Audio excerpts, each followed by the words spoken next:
En un tiempo de cambio constante, el conocimiento se convierte en nuestra única fuerza. Enciende la tuya, viendo más episodios de FATV. Todos los jueves, cada semana.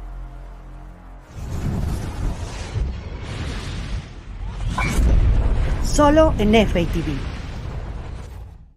Deep Dive. Es hora de sumergirse en otra experiencia profunda. Solo en FATV.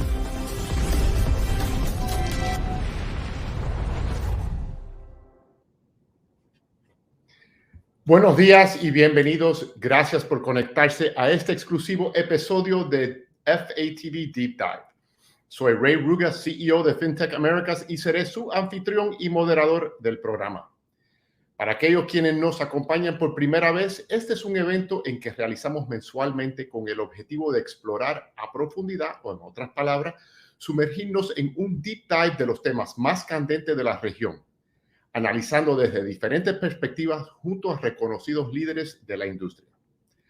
La estructura de este deep dive es así. Comenzaremos con un big picture, una conversación de big picture, un panorama general a nivel macro de un tema crítico que enfrenta la industria en su constante esfuerzo de transformación. A continuación, pasaremos a un panel de discusión con líderes de la banca para bajar esta mirada general a la realidad organizacional. Luego tendremos un masterclass, una clase magistral que ofrecerá una perspectiva técnica del tema para terminar con un caso de estudio real que unirá todos los puntos y cerrará el círculo del tema que estamos tratando hoy. Deep Dive es un episodio de 2 horas en el que llevarán conocimientos muy valiosos. Estamos muy emocionados porque este es el primer programa de FATV que ofrece una certificación para los asistentes que se quedan hasta el final.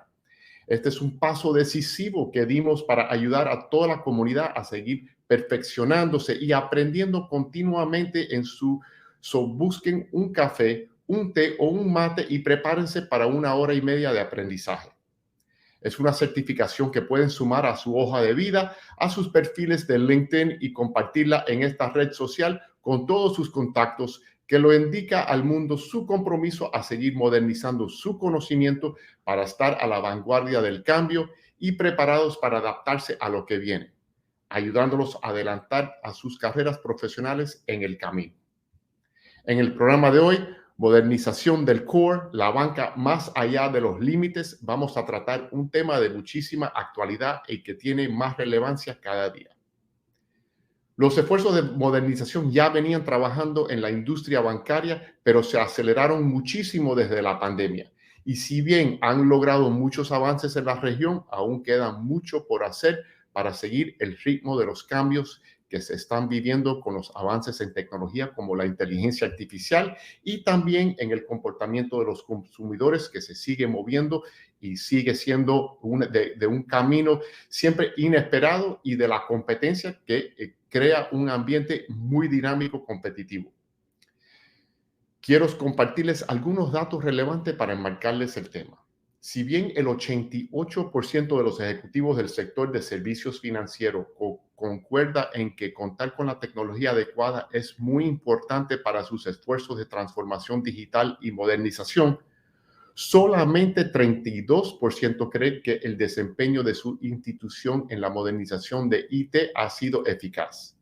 Datos que salen de una encuesta realizada por Harvard Business Review, patrocinada por Red Hat. De acuerdo a una encuesta realizada por Oxford Economics, el 67% de los ejecutivos considera que sus organizaciones necesitan transformarse rápidamente para mantenerse al día con la competencia. Y una encuesta de Forbes reveló que la infraestructura legada es uno de los mayores desafíos que enfrentan el 59% de los líderes de la banca para poder modernizarse y mantenerse relevantes frente a la competencia. Bueno, ahora con esos datos y sin más preámbulos, vamos al deep dive y a conocer más acerca de la modernización bancaria. Hoy traemos para ustedes 7 expertos de diferentes puntos de América Latina. Recuerden que cada sesión es interactiva, así que por favor participen en la conversación, hagan sus preguntas y compartan sus experiencias y perspectivas. Ahora, nuestro primer invitado del día es Javier Hidalgo. Javier es un profesional con 32 años de experiencia con estudios en sistemas y administración de empresas. Ha trabajado en varias industrias de banca, en IBM y en AT&T. Por más de 20 años trabajó en Ecuador para Produbanco, Grupo Promérica, y actualmente es el vicepresidente regional de tecnología del Grupo Promérica para toda la región. Démosle la bienvenida a Javier Javier, bienvenido al escenario. Buenos días, gracias Ray, buenos días con todos. Un gusto poder participar en este momento. ¿Y en dónde te encuentras hoy? Estoy por Managua, en Nicaragua. Muy bonito. Bueno, saludos a todos nuestros colegas en Nicaragua. Muchas gracias. Bueno, Javier, vamos a comenzar la conversación y te quiero preguntar, ¿cuáles consideras que son los factores clave que impulsan a una institución financiera a modernizar sus sistemas core en donde la única constante es el cambio? Bien, a ver, los factores claves que podríamos considerar y denotar está basado todo en la experiencia del cliente. Hoy la necesidad de los clientes, más allá de obviamente utilizar una plataforma, transaccionar con esta, es poderle brindar donde esté, cuando esté, es decir, en cualquier canal, y que este sea basado en una misma experiencia de usabilidad. Entonces, es un factor importante para adoptar el hecho de que una transacción inclusive empiece en un computador y luego puede terminar en un dispositivo móvil. Otro de los factores podríamos decir es que tenemos que trabajar en la banca para dar un servicio en lo posible 24/7. Si bien existen cortes de microcortes en la madrugada por el tema de backends, sin embargo tenemos con la globalización a la gente que se encuentra en muchos lugares del mundo, y entonces hacer una banca globalizada es poder ofrecer estos servicios a los clientes cuando ellos se encuentran en otras latitudes, llámese Europa, llámese el Asia. Entonces poder tener, entonces la disponibilidad es algo muy importante. No está sin menos considerar el tema, y muy importante, la ciberseguridad, el proteger y dar los mecanismos a los clientes para que obviamente se protejan dentro del crecimiento que ha venido existiendo últimamente, y estar atentos obviamente a cómo utilizar sus sistemas que le ofrece la banca, y obviamente evitar los posibles engaños. Podemos hablar asimismo, otro de los factores claves que hoy se vienen es con el tema en este esquema de la sostenibilidad. Nosotros en el grupo trabajamos mucho como bancos sostenibles en la región, obviamente ya eliminando lo que son desperdicios del papel y procesos que puedan obviamente gestionar un tema que vaya hacia elementos de sostenibilidad. Todo el esquema de productos crediticios, analizando todo el tema de la reducción de huella o procesos que a las empresas que requieren un crédito financiero puedan establecer dentro de sus estudios de estos elementos. Por ahí serían los factores. Y una pregunta, vos tienes un cargo a nivel regional con Promérica. ¿Cómo ves en tu camino, y obviamente sin juicio a lo que de otras instituciones, pero cómo ves el tema de la modernización a lo largo de la región? ¿Ves que la región estamos avanzando, seguimos poco atrasados? ¿Por dónde la ves? A ver, pienso que hemos dado, y tú lo mencionaste, después de pandemia, obviamente nos enseñó a tener un trabajo de forma diferente. El nacimiento, si puede ser que ya se decía en el tema con los startups o las fintechs, y decíamos, ok, ya las fintechs se les veía como una competencia y luego mejor como un asociado de la banca. Entonces el complemento importante, porque obviamente todavía existe en el mundo el esquema de personas de los 40 para arriba que van a seguir transaccionando de la forma natural en banca. Entonces, pero aquí el nacimiento de los neobancos hizo que obviamente la banca reaccione, y a nivel de la región igualmente todo empiece a modernizarse, a cambiar. Ahí tienes todo el modelo de esquemas de desarrollo, y basado en esta funcionalidad de los factores claves que hablábamos, la banca ha empezado a generar mucho desarrollo de todos los procesos de onboarding para lo que son cuentas, para lo que son BNPL, para lo que son procesos de aprobación en la punta, en las ferias automotrices. Entonces ha venido adoptando de una manera importante para captar ese mercado, porque el crecimiento transaccional, si tú analizas a nivel de una caja bancaria, de una oficina física, ha disminuido notablemente, y no así todo el canal transaccional de banca web y banca móvil, que va creciendo exponencialmente, y la usabilidad que va teniendo. Entonces esa modernización se viene dando, y tú lo que haces ahí es apalancarte obviamente a subirte en esa ola, no por moda, sino porque es una realidad, para poderlo hacer. Entonces, considero que hemos venido haciendo un cambio importante y de aquí al 2025 creería que tendríamos ya obviamente soluciones que permitan establecer ese modelo de competir más directamente hacia un nuevo banco. ¿No pudieras dar, porque creo que va a ser importante para el contexto, particularmente de mi próxima pregunta, un poco de contexto al tamaño de Promérica, del grupo y de los países donde operan? Claro, somos un grupo de 9 bancos en la región, Centroamérica, Caribe y Ecuador. Nuestros activos bordean los 20,000 millones de dólares. Somos como 14,000 funcionarios trabajando en el grupo Promérica. ¿Cuántos funcionarios? Sobre los 14,000. 14,000. Ahora, cuando ustedes, mirando una esquema de un panorama de 9 países, 14,000 colaboradores, ¿cómo ustedes preparan para una modernización? ¿Lo ven a nivel país? ¿Empiezan por un país particular? ¿Cómo hicieron la estrategia de pensar el tema de modernización? Aquí en eso sigamos, obviamente, un proceso estructurado. Si bien el nacimiento en el grupo de los bancos fue en diferentes momentos, hoy lo que se está gestionando es obviamente producir procesos transversales integrales, generando obviamente el hecho de lo que nosotros llamamos las verticales, en la que si bien en cada banco existe un departamento de IT, pero hay procesos que pueden ser regionalizables para manejarlos una sola vez para los 9 y no 9 veces haciendo lo mismo para cada uno. Entonces, ahí se viene el tema de lo que llamamos la exponencialidad, porque si tú trabajas en un proceso para 9 y los 9 trabajan en sí, tienes 9 veces de algo, entonces se va multiplicando 81 veces un producto que puedes generar y no hacer lo mismo N veces. Entonces, ese proceso hemos venido trabajando en lo que tiene que ver la coyuntura que puede manejarse hacia poder hacer una transversalidad y obviamente apoyados en los esquemas con los socios estratégicos de tecnología que existen en el mercado, manejando esquemas de cloud que nos permite llegar a esa migración. Entonces, estos procesos aquí, inclusive lo que estamos viendo es la necesidad de contar con una base intermedia, llámese middleware, un bus de microservicios, para tener los conceptos de Open Banking. Entonces, al tener los conceptos de Open Banking, tú permites, obviamente, hacer esa integración de toda una funcionalidad que existe en el mercado desde una startup fintech, integrarse a este elemento de Open Banking y que los bancos subidos en este tren, obviamente, disponibilizamos los servicios para todos una vez y no 9 veces.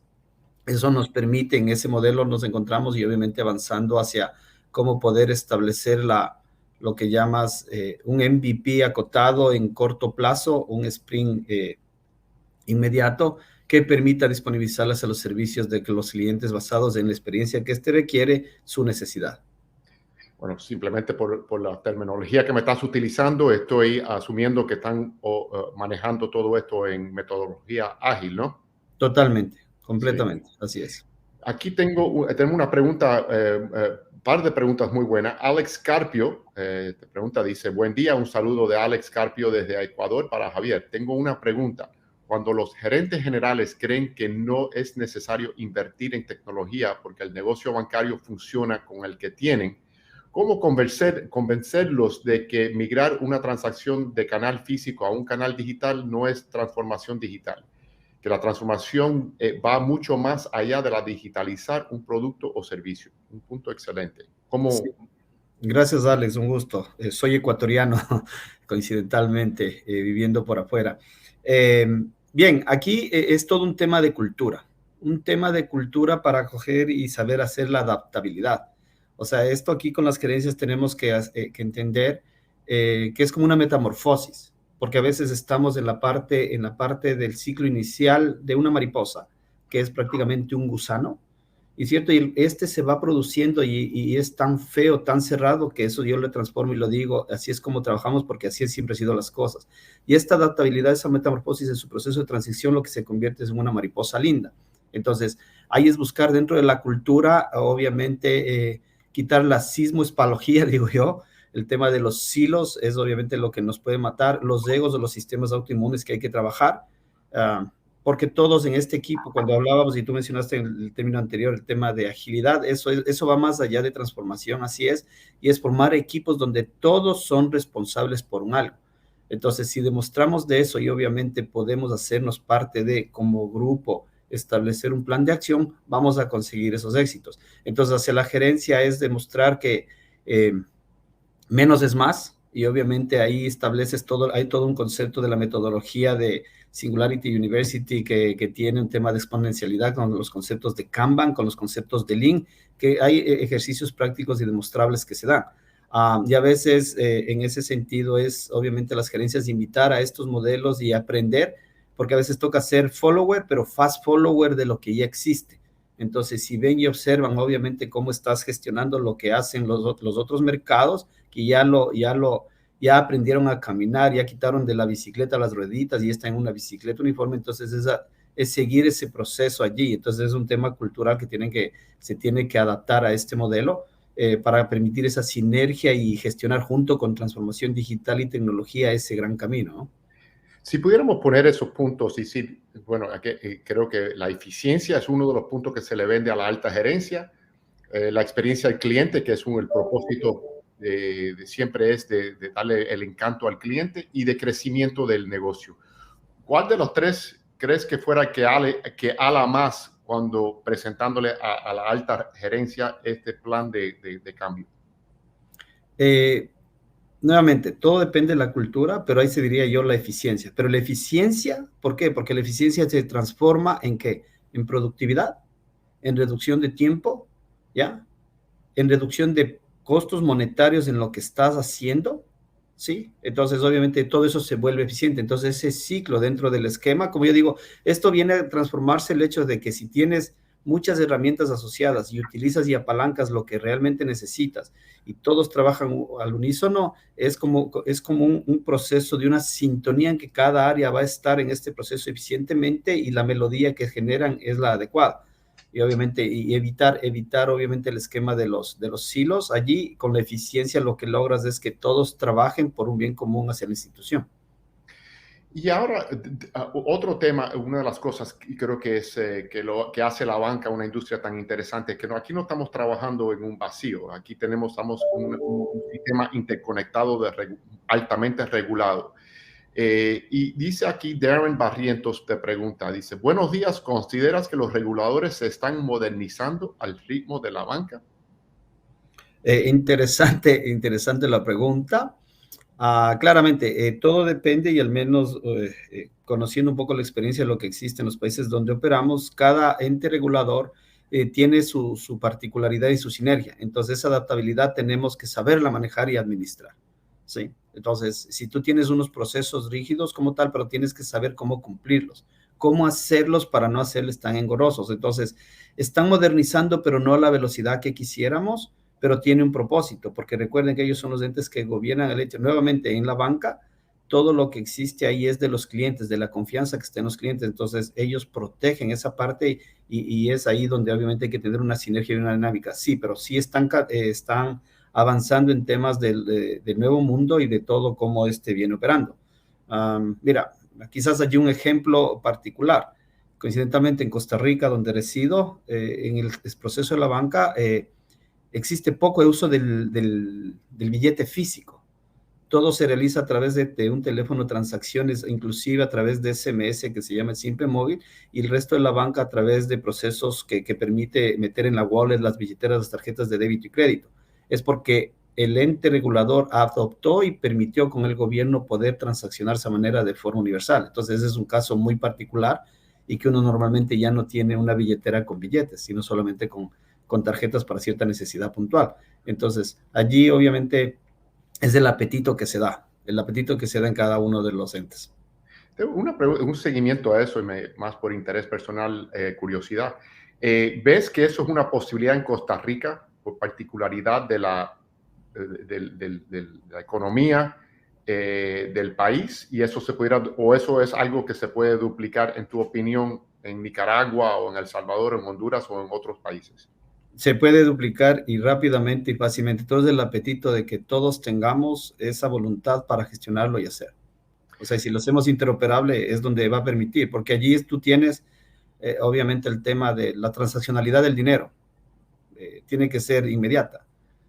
Hay veces que tú te mueves transfiriendo un dinero de un lado a otro lado a través de cualquier medio, se demora 7 días, dices, ¿cómo?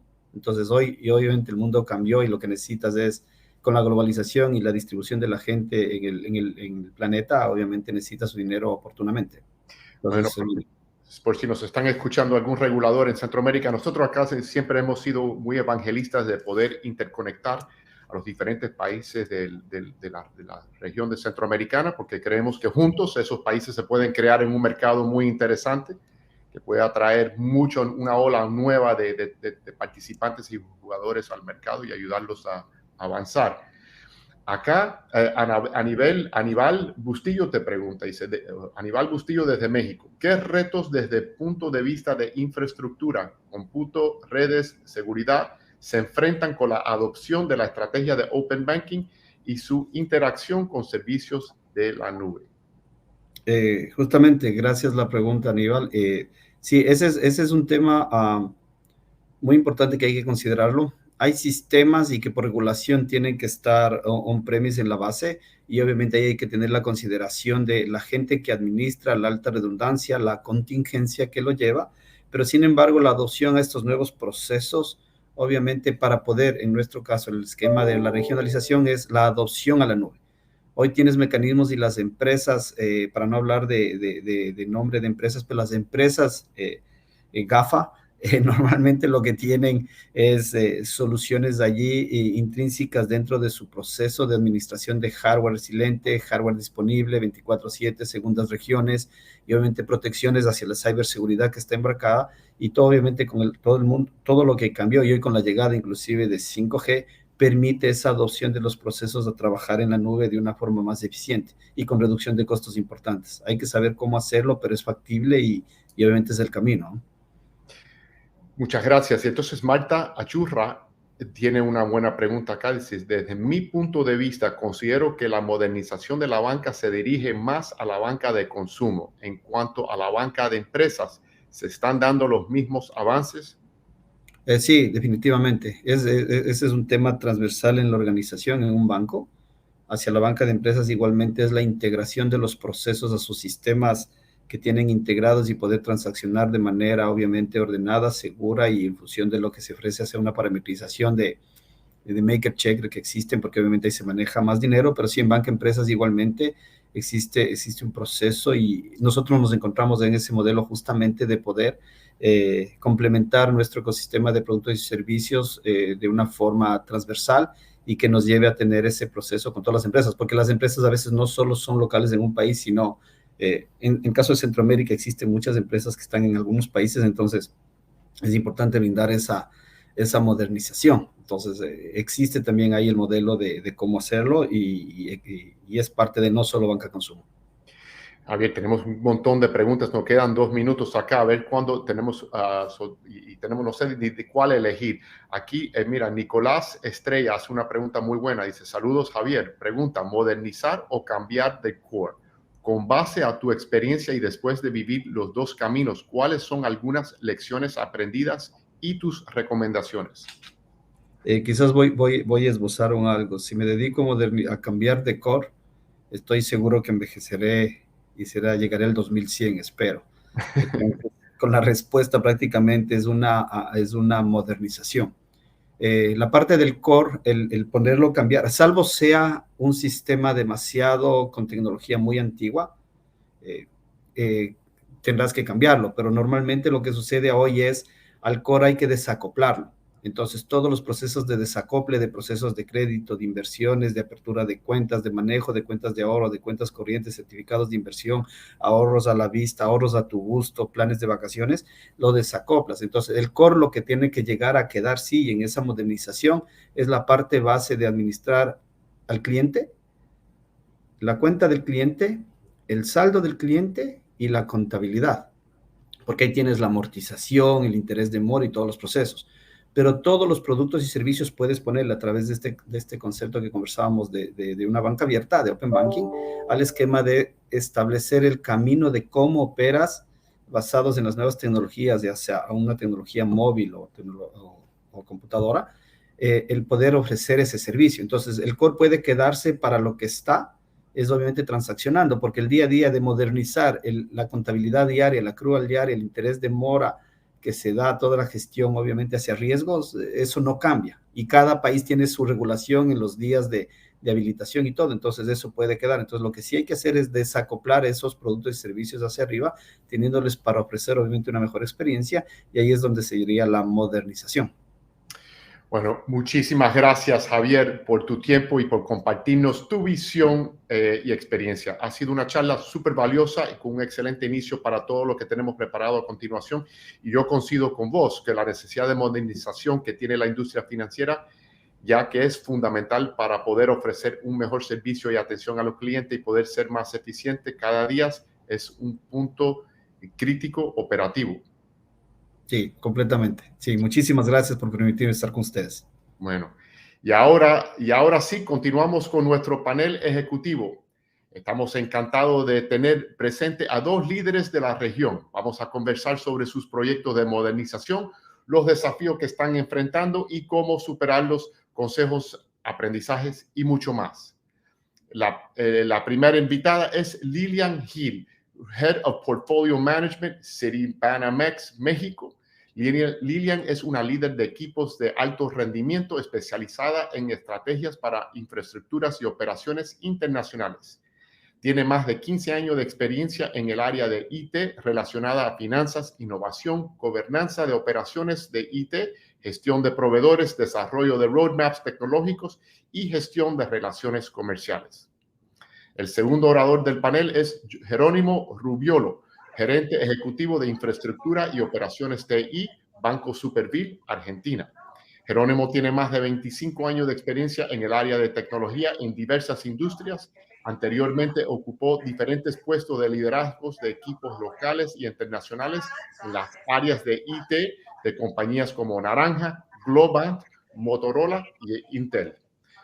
Bueno, bienvenidos. Y para seguir esta conversación, según estimaciones de McKinsey, la modernización progresiva es una muy buena opción porque necesita una inversión financiera de entre 20 y el 30% de lo que costaría llevar a cabo un proyecto de modernización del core por completo. ¿Qué opinan de esta afirmación de ustedes de McKinsey? Buen día, buenas tardes a todos. Gracias por la invitación, Ray. Claramente estoy totalmente de acuerdo con lo que dice McKinsey. Ir modularizando y haciéndolo en forma evolutiva es el camino. No lo veo posible de otra manera. Inclusive lo escuchaba atentamente a Javier en su exposición anterior de la opción de modernizar o el cambio de core, y también acuerdo 100%, ¿no? El camino del cambio de un core es un proyecto que es extremadamente complejo, de mucho esfuerzo, y que en mi experiencia y en la mayoría de los casos no se llega a buen puerto, ¿no? Entonces, avanzar en un proyecto de modernización y hacerlo en forma evolutiva, yo estoy convencido que es el camino. Yo también estoy totalmente de acuerdo. Nada más para ahondar un poco en el tema, justo lo que decía Javier, a mí me gustó un montón de si quieres modernizar o cambiar completamente tu core, te va a llevar años, incluso vas a llegar al 2100 y no vas a poder tener un core nuevo, ¿no? Entonces, en efecto, esta descomposición de los servicios es lo que te va a llevar, y la modernización de ellos es lo que te va a llevar a la clave del éxito. Bueno, Lilian, siguiendo con vos, acá estamos operando en una etapa sumamente dinámica, donde la tecnología está evolucionando a unos pasos atronadores. ¿Cómo ustedes o cómo ves vos el tema de la modernización? ¿Cómo mirarlo con ojo crítico en poder adaptarse al mundo que está teniendo que competir la banca? ¿Es algo necesario? ¿Se puede hacer con módulo? ¿Cómo ves el panorama desde la perspectiva de adentro de la banca enfrentando el cambio? Pues es algo súper necesario. O sea, realmente las necesidades hoy día de nuestros clientes nos llevan a esta modernización, y cada vez es mucho más demandante. La agilidad es mucho más demandante. Por ejemplo, todas las transferencias en línea, que todo funcione exactamente como debería de ser. Nosotros particularmente, en efecto, le estamos apostando a la transformación. En un punto particular, al menos en el caso de Citi, bueno, pues empezamos con un tema de lo que está sucediendo en México es que Citi puso a la venta Banamex, entonces desafortunadamente tuvimos que desacelerar un poco este paso, pero al final es el objetivo completamente de la banca, o al menos de todos los bancos, que es la transformación y la modernización del core. Y Jerónimo, ustedes en Superbill andan años ustedes en su modernización y un proceso de transformación. ¿Qué rol juega el core en poder lograr la transformación que ustedes han estado pasando? Nosotros en Superbiel venimos ya hace unos cuantos años en este proceso de transformación.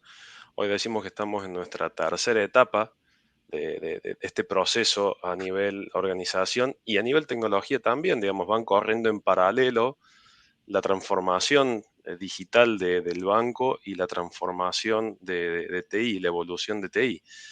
Y hoy el core es una de las principales, o la modernización del core es una de las principales iniciativas de los desafíos que tenemos. Hoy vemos que nuestros clientes cada vez tienen mayores expectativas de productos y servicios sumamente personalizados, donde lo quieren en un esquema 7x24, donde lo quieren en el canal que ellos elijan y que puedan iniciar, por ejemplo, una transacción en un móvil, pasar después por el home banking en una laptop y eventualmente tener que ir a la sucursal y poder finalizar esa transacción. Y eso nos exige, esa mirada de omnicanalidad, nos exige hoy como organización adaptarnos no solo desde los productos y servicios que ofrecemos, desde la tecnología que tenemos, sino desde la forma de trabajar.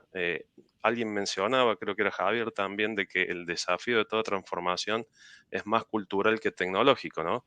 Y estamos 100% de acuerdo y ese es el foco que le estamos dando a la transformación dentro de Superbiel, ¿no? Entender que tenemos que cambiar la manera de trabajar, organizarnos de otra forma, romper silos, ir a equipos dueños de productos y esos productos montados en los distintos canales para las distintas necesidades de nuestros clientes. Entonces, hoy la modernización del core pasa a ser clave para todo esto que mencionaba anteriormente.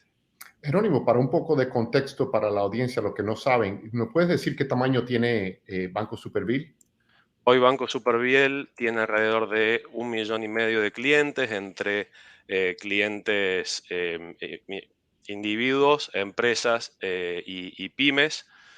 Somos el octavo banco a nivel Argentina dentro de los bancos privados. Tenemos alrededor de 150 sucursales.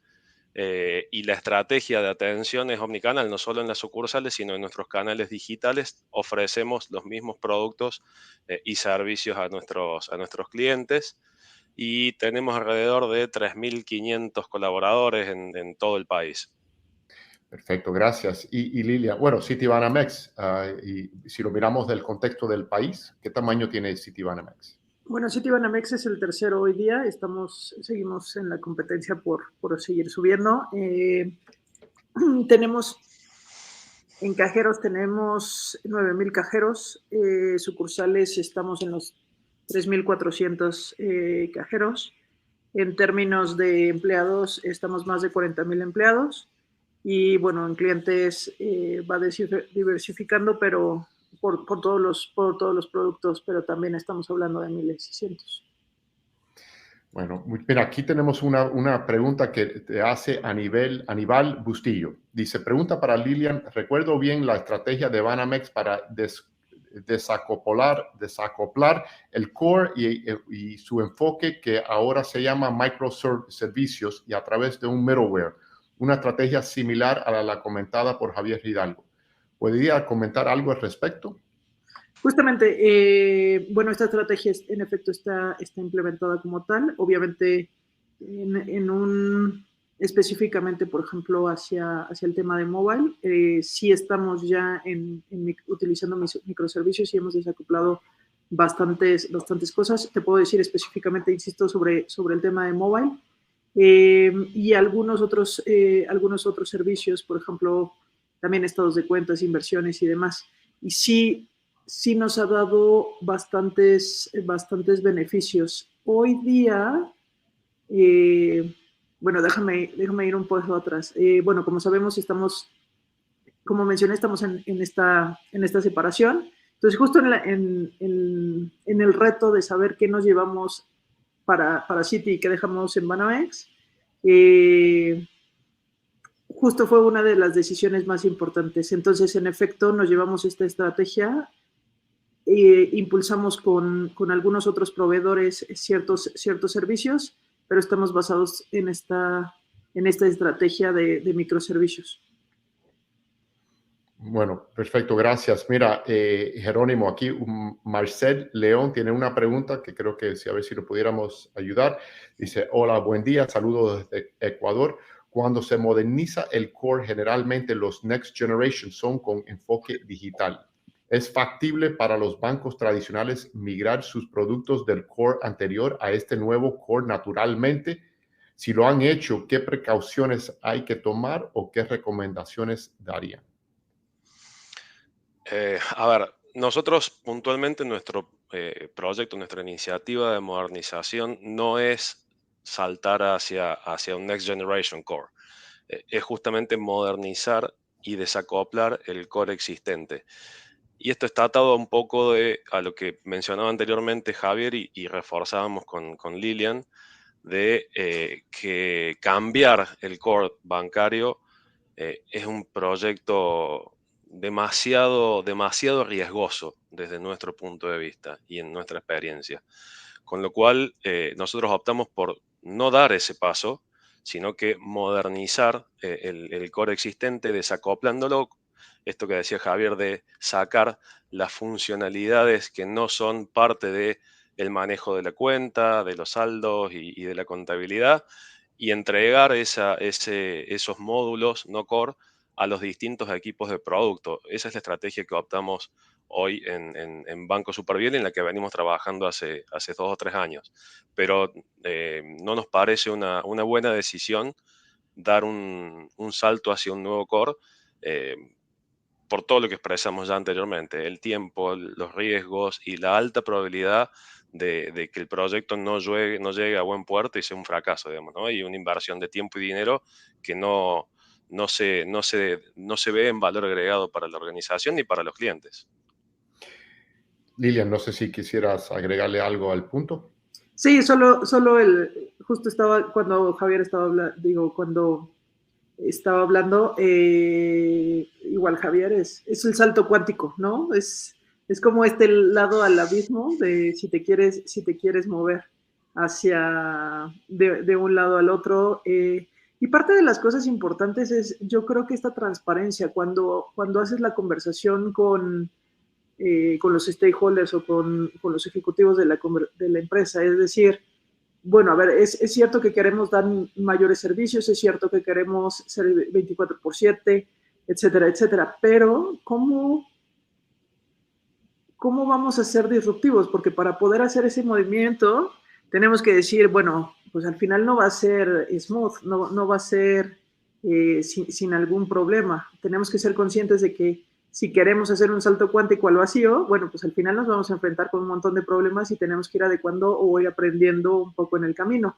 En cambio, si desacoplamos y hacemos esta modernización, es un poco más controlado, los riesgos están tangibles, tenemos mucho más experiencia, tenemos SMEs haciendo esto. Entonces, el riesgo es más controlado, sin embargo, sí hay riesgo y sí puede haber tiempos de disrupción y demás, que también tienen que ser claros con nuestra audiencia y saber cuál es el beneficio versus un posible impacto de a lo mejor de un par de minutos, de algunos minutos o incluso el máximo de 1 hora, pero tiene que ser súper controlado. Una de las ironías de hablar de modernización de infraestructura es que está muy atado a algo efímero como la cultura. Y acá Daron Lemos nos había hecho una pregunta que creo que, bueno, esta sí había sido una pregunta que había hecho él a Javier, pero creo que tiene un contexto que me gustaría por lo menos escuchar la perspectiva de ustedes, que él pregunta, ¿la cultura es muy importante antes de realizar una modernización o transformación digital? Pero algunos altos mandos no quieren invertir en cultura. ¿Cuáles son los beneficios tangibles que podemos esperar al invertir en la cultura, como primer paso y cómo esto puede facilitar y acelerar la adopción exitosa de la transformación digital en los bancos.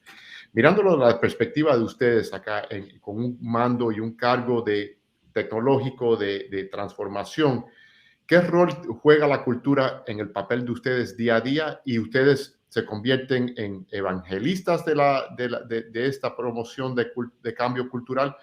¿Cómo lo ven ustedes? Y Lilian, si pudiéramos empezar con vos. No, totalmente de acuerdo. Bueno, yo justo acá tengo 2 años y antes de eso en algunas otras compañías. Una de las partes importantes es la evolución y como tal, en las diferentes compañías que he estado, normalmente corremos un programa de evolución y esa parte de evolución está mucho más enfocado a la cultura, en cómo metes esta cultura, por un lado, de ágil, que ciertamente ya tenemos esta tendencia, pero bueno, al final, en algunos puntos solamente es decir que somos ágiles y realmente no ha bajado a nuestro ADN. Entonces es justo bajarlo y hacerlo consciente en cada una de las personas y que realmente vivamos esa parte de agilidad, ¿no? La siguiente punto es, normalmente hablamos de, por ejemplo, de hacks. Nuestra gente o nuestra organización sabe cómo hacer los hacks, es decir, cómo modernizar, cómo cambiar la estructura, qué cosas nos duelen. Entonces, desde ahí es donde le damos voz a a nuestra propia organización, a nuestros recursos. Luego viene justamente el tema de learning, que es hacia nuevas tendencias, es cómo podemos decir que vamos a modernizar si simplemente no damos esos trainings o no tenemos a nuestra gente preparada en estas nuevas tendencias o que puedan opinar, ¿no? Entonces, justamente va ligado a esto. Y finalmente, con todo este ensamble, en términos culturales, lo que te da es que la gente está completamente preparada, está on board y está lista para poder dar ese siguiente paso y que tengamos una modernización o cualquier proyecto de transformación exitoso. Simplemente si la gente o nuestro equipo no te soporta o no está listo en términos de capacidades, es una crónica de una muerte anunciada. Y bueno, ¿y cómo lo ven ustedes en Banco Superfil? El tema de la cultura y el rol que juega en todo esto.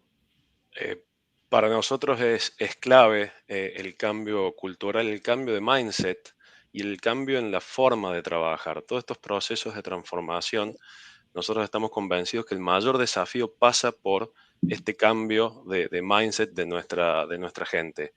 La tecnología sigue siendo obviamente un tema importante para usarla como habilitador y tener uso de tecnología con sentido, pero cualquier proceso de transformación sin tener en cuenta los desafíos que representan para los equipos desde lo cultural, desde el conocimiento, desde el change management. Había una pregunta recién que estaba leyendo de que hablaba de change management. El change management en todos estos procesos de transformación es fundamental porque estamos sacando de la zona de confort a la organización completa con este proceso de transformación.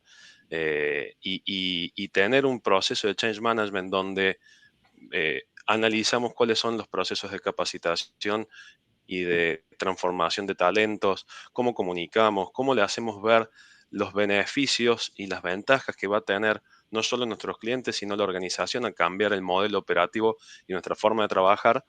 Es fundamental. Estamos hablando de que tenemos que romper silos, que tenemos que tener grupos y equipos multidisciplinarios, que no es la forma en la que estamos acostumbrados a trabajar, y todo eso sin un buen proceso de change management que gestione todos los miedos y las dudas que genera todo este cambio, creo que hace más complejo que el proceso de transformación sea exitoso. Y algo que no es menor es que todos estos procesos de transformación pasan de arriba hacia abajo, vienen desde el top management, desde el board, hacia abajo, digamos, ¿no? Si no empieza a permear todo este concepto de cambio organizacional, modelo operativo, formas de trabajar, etcétera, etcétera, desde arriba hacia abajo, se hace mucho más difícil que sea un éxito este proceso, ¿no? Hay algunos estudios que hablan de que en un proceso de transformación hay un 30% de los colaboradores de la organización que automáticamente se instala este proceso, se suben al proceso, son los que empujan este proceso. Hay otro 30-33% que siempre tienen alguna duda y cuestionan de si este es el camino o no, y hay que ayudarlos a ver de por qué es el camino. Y hay otro 30% que son los detractores de este proceso. También hay que hacer un esfuerzo ahí para lograr desarticular ese perfil de detractor y además traer perfiles con un mindset distinto que puedan ser los ejemplos a seguir, digamos, ¿no? Sí, creo que bueno, esto es, yo creo que es más difícil los cambios culturales que los cambios del core. Y el cambio del core empieza a ser Sí. difícil, es una tarea y creo que no termina porque cada vez que cambiamos hay que seguir cambiando. Entonces, como bien dices, creo que es un mindset más que acepta el cambio que tener un conocimiento de entrada. Alguien que pueda ir a Exactamente. fondo. Lilian hablaba de agilidad y yo coincido con lo que dice y me imagino que habla no del framework agile que elijamos para desarrollar productos, sino realmente ser una organización ágil, aprender, por ejemplo, y animarnos a probar rápido, equivocarnos rápido y corregir sobre la marcha lo que estamos haciendo. Bueno, todo eso es más que un framework de desarrollo, el concepto de agilidad, ¿no? en una organización que te trae un proceso de transformación.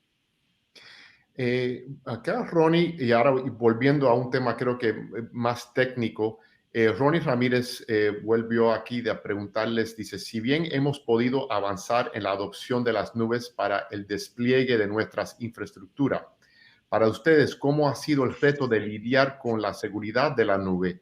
Pues muchas veces, quizás por desconocimiento, representan un stopper en los proyectos de transformación e innovación. So, cuando estamos mirando el core, lo queremos modernizar, pero ahora todo tiene un aspecto de la nube. ¿Cómo ven ustedes el rol de la nube y cómo han lidiado ustedes con esta migración a la nube y para ayudar a Ronnie con su ruta de camino? En nuestro caso, la nube es el gran habilitador para todo este proceso de transformación. La nube analítica y machine learning, todas las nuevas tecnologías son los grandes habilitadores de todos estos procesos. ¿Qué hicimos nosotros? Buscamos socios estratégicos que nos ayuden en todo este proceso de el journey to cloud, digamos, ¿no? Nosotros tenemos hoy un partnership con AWS que me animaría a decir que es el experto número uno en cloud y en estos procesos de transformación, y con la participación y colaboración de sus expertos, tanto en temas técnicos como en temas de procesos, estamos avanzando en la adopción de esta nube. Y puntualmente por temas de seguridad, nosotros tenemos una iniciativa, una épica dentro de todo este proceso que está atada a lo que es seguridad, que involucra cómo segurizamos nuestra landing zone. La landing zone es donde van a estar todos nuestros activos que utilicen los distintos equipos de producto para generar la infraestructura necesaria, y cómo ya arranca segurizada, cómo empezamos a implementar prácticas de desarrollo seguro y código seguro, cómo monitoreamos incidentes de seguridad y tenemos un plan de respuesta ante incidentes de seguridad. Son algunos de los puntos claves, digo, creo, en lo que respecta a seguridad, pero claramente es muy complejo hacerlo solos, digamos, ¿no? Me parece que es clave tener estos socios estratégicos que nos enseñen y de los que podamos aprender y hasta inclusive copiar algunos mecanismos y algunas herramientas que ellos tienen en su propia organización. Lilian, ustedes vienen un banco, tienen el legado del Banco Global de Citi. ¿Cómo ven y cómo? Porque a mí me interesa mucho cómo un banco de la escala de ustedes, y como bien dijo Jerónimo, la nube es el facilitador y crítico para la transformación. ¿Cómo han lidiado ustedes con el tema de la nube? Realmente te puedo decir que hoy el tema de la nube es más... La nube pública es todavía un tema que se está revisando y se está viendo cómo podemos y qué podemos utilizar de ella. Sabemos que es un habilitador muy grande y lo que hemos hecho actualmente es poner nubes privadas dentro de nuestros data centers. Entonces, eso nos ha ayudado a ser mucho más ágiles, pero ciertamente hay dos factores importantes que han sido los retractores. Los detractores, el primero es el tema regulatorio, porque finalmente regulatoriamente te piden que ciertas cosas no estén, bueno, ¿cómo lo vas a segregar? ¿Cómo vas a cumplir con el tema de seguridad y dar cierta información? Lo cual si lo tienes, por ejemplo, en términos de cloud o está compartido, que normalmente es así, finalmente no podrías tener una physical data segregation, que es lo que normalmente te piden los reguladores. Y ahí viene un poco el tema de los detractores o los retos a los que nos enfrentamos con las regulaciones o los reguladores. Y la segunda, bueno, pues al final sí es este tema tecnológico. Entonces, el elefante blanco que somos, lo tenemos en la mira, pero en efecto vamos en este paso. Tenemos todo un área y equipos que están revisando cómo hacer este partnership y qué tipo de sistemas o de servicios podríamos estar utilizando o moviendo hacia allá. Y obviamente, bueno, uno de los puntos importantes pues es la parte de analíticos o inteligencia artificial. Jerónimo, habías mencionado anteriormente que el tema de la modernización del core por la dificultad es uno que tratan de evitar y ir alrededor, cambiando y modernizando alrededor. Aquí Juan José Grant Otarola nos pregunta, si no se da un salto o un nuevo core, ¿han tenido que renegociar el licenciamiento del core actual?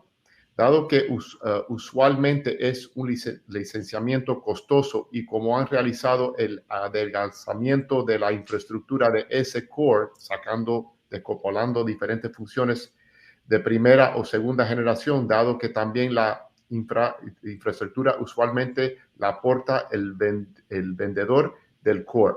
Entonces, si no vamos a modernizar el core, tenemos un core antiguo, llegó el momento ahora de renovar la licencia. ¿Qué consejo le pudieras dar a Juan José en ese proceso? A ver, yo diría que va a tener que renovar lo que tiene, porque un proceso de modernización no se hace de un mes para el otro. En nuestro caso, venimos trabajando en este proyecto hace más de 2 años, de esto que dice Juan José, de adelgazar nuestro core. A su vez, a nosotros nos implicó tener que hacer negociaciones de licenciamiento por algunos temas que por ahí no teníamos muy prolijo, pero el hecho de modernizar y desacoplar te va a permitir también generar eficiencias en los modelos de licenciamiento, en la infraestructura para correr ese core, porque vos al desacoplar probablemente termines saliendo con esa funcionalidad del core actual, ¿sí? Y llevándolo a una solución, por ejemplo, SaaS que corra en la nube y en ese caso terminas convirtiendo tu modelo de licenciamiento CAPEX en OPEX porque es pago por uso en la nube. Pero creo que este proceso de modernización trae también eficiencias en lo económico, por esto que hablábamos antes, cambia algún modelo de licenciamiento, cambia la infraestructura, por ahí no tenés que seguir creciendo en infraestructura para soportar un crecimiento organizacional o para nuevos desafíos que tengas. Y a su vez también te trae eficiencias a nivel del modelo operacional de ese core. Vas necesitando menos gente y a la gente que deja de estar trabajando en el core los podés desarrollar y capacitar para que agreguen valor en otras tareas, por ejemplo, ¿no? Entonces, eso también te genera eficiencia. Mira, nos queda un minuto y Lilian, habías mencionado y creo que no hay conversación que no pase el tema de inteligencia artificial. Y aquí hablamos de cultura de inteligencia artificial, vamos a hablar de mercadeo de inteligencia artificial. ¿Qué rol ¿Cómo están viendo ustedes esta nueva herramienta que ha explotado en el mercado de los Large Language Models y el uso el potencial que tiene este avance que ha habido en inteligencia artificial? ¿Lo están lidiando ustedes internamente, viendo cómo lo van a agregar a la oferta de la tecnología? Sí, correcto. O sea, es algo que está en análisis de cómo lo podemos integrar, pero, por ejemplo, no particularmente aquí, pero en experiencia, es súper útil, sobre todo, por ejemplo, en AML y en el perfilamiento del cliente. Entonces, acá es algo que pudiéramos utilizar. ¿A qué me refiero con esto? Por ejemplo, no particularmente aquí, pero sí en algunas otras organizaciones, lo que se hace con la inteligencia artificial es identificar tus transacciones y que la inteligencia artificial vaya aprendiendo de esas transacciones. Entonces, perteneces a un cierto sector y lo que te permite es identificar si te ha salido de tu uso habitual o de la hora que normalmente haces las transacciones o que consultas saldos o dispones de tu efectivo, etcétera, etcétera. Y entonces, o si es mayor o menor, y entonces ya sea que haya habido un cambio cuántico en tu perfil y entonces perteneces a un sector diferente, o te puede generar alertas que al final va aprendiendo esta parte de inteligencia artificial para que puedas denotar que hay un comportamiento inusual y entonces que genere la alerta de posible fraude o de alguna otra disrupción. Pero eso finalmente es algo que nosotros, del lado de Citi estamos evaluando y justamente una de las grandes posibilidades es AML. Bueno, muchas gracias Lilian y Jerónimo por su tiempo y por compartir conocimientos tan valiosos para la comunidad de FinTech Américas. Lo interesante es que obviamente dos bancos acá a los dos extremos de la región de diferentes tamaños, pero coinciden muchísimo en como la mira del tema del manejo de la infraestructura y de la innovación y la transformación. Muchísimas gracias por estar con nosotros hoy. Muchas gracias, Ray. Gracias, Lilian. Bueno, vaya, qué programa increíble estamos teniendo hoy. Creo que, y muchísimas gracias a todos ustedes en la audiencia por todas sus preguntas. La verdad que están muy activos y nos encanta. Y creo que todos aprendemos mucho más con las preguntas que ustedes nos hacen. So, por favor, sigan haciéndolas. Antes de continuar, vamos a hacer una breve pausa comercial en la que podrán conocer más sobre Red Hat. Es una empresa de clase mundial que patrocina este evento. Nos vemos en un instante.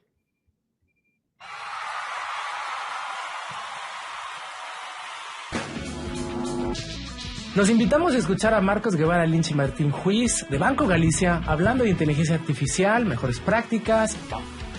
En Red Hat FinFest 2023 tenemos un espacio donde la música y la tecnología convergen para explorar nuevas formas de abordaje a las necesidades del sector financiero. Nos van a mostrar casos de uso, cuáles son las mejores prácticas y cómo revolucionar el mercado. Hola a todos, soy Martín Juiz, líder técnico de inteligencia artificial en Banco Galicia. Soy Marco Guevara Lynch, los invito a todos a participar a la próxima sesión de Red Hat Music Sessions, donde vamos a estar hablando de inteligencia artificial en la industria financiera. Y espero que les encante. Y que empiece el show.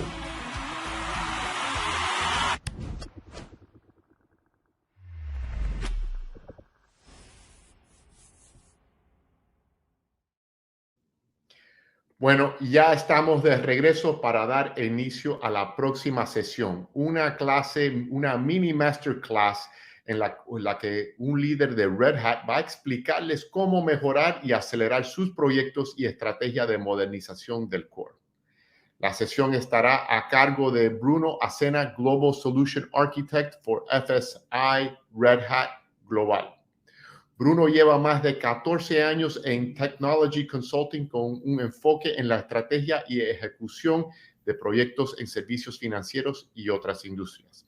Actualmente en Red Hat, Bruno se encuentra en el Thought Leadership, la estrategia tecnológica y la planificación de soluciones para clientes estratégicos en FSI, con un fuerte énfasis en la modernización de aplicaciones core y en la economía impulsada por APIs. Yo estaré de regreso en 20 minutos para apoyar a Bruno con las preguntas de la audiencia. Y por favor, sigan con todas dándonos las preguntas y podremos hablar con él y contestarlas cuando él termine. Hola Bruno, el escenario es todo tuyo y te paso ahora y volveré yo en 20 minutos. Hola, Ray. Buenos días a todos. Muchas gracias a FinTech Américas por esta oportunidad de compartir una perspectiva en modernización del core. Antes de empezar, yo no soy falante nativo de español, portanto, puede darse que voy a utilizar algunas palabras un poco más raras y mezcladas con portugués y con inglés, porque yo soy originalmente de Portugal y ya un par de años viviendo en Londres y trabajé mucho tiempo en consultoría y ahora mismo en Redact, como Ray estaba comentando, me estoy enfocando en modernización del core.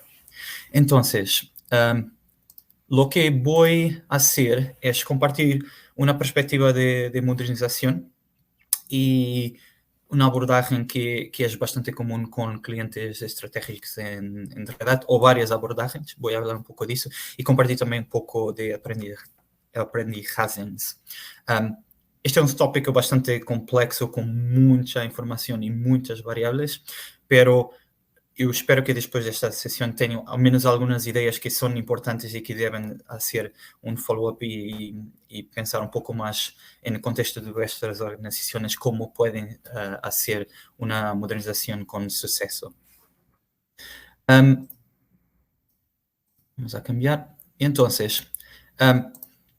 modernização.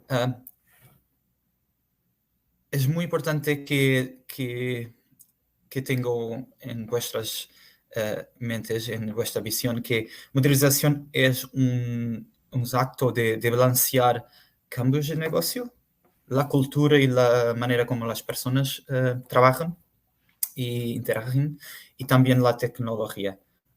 Solo la tecnología o solo procesos y personas o solo cultura, quando estas três perspectivas não são equilibradas, isso vai levar ou implementações que não são optimais para a organização, ou incluso problemas de silos organizacionais, que o valor expectável da organização não se torna efetivo, ou a modernização pode não se executar.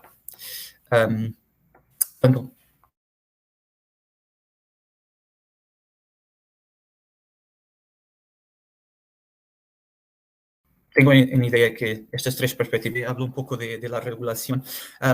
La regulación que existe o que está apareciendo en otras regiones del globo puede tener influencia, y la regulación no es estática, va cambiando durante el tiempo.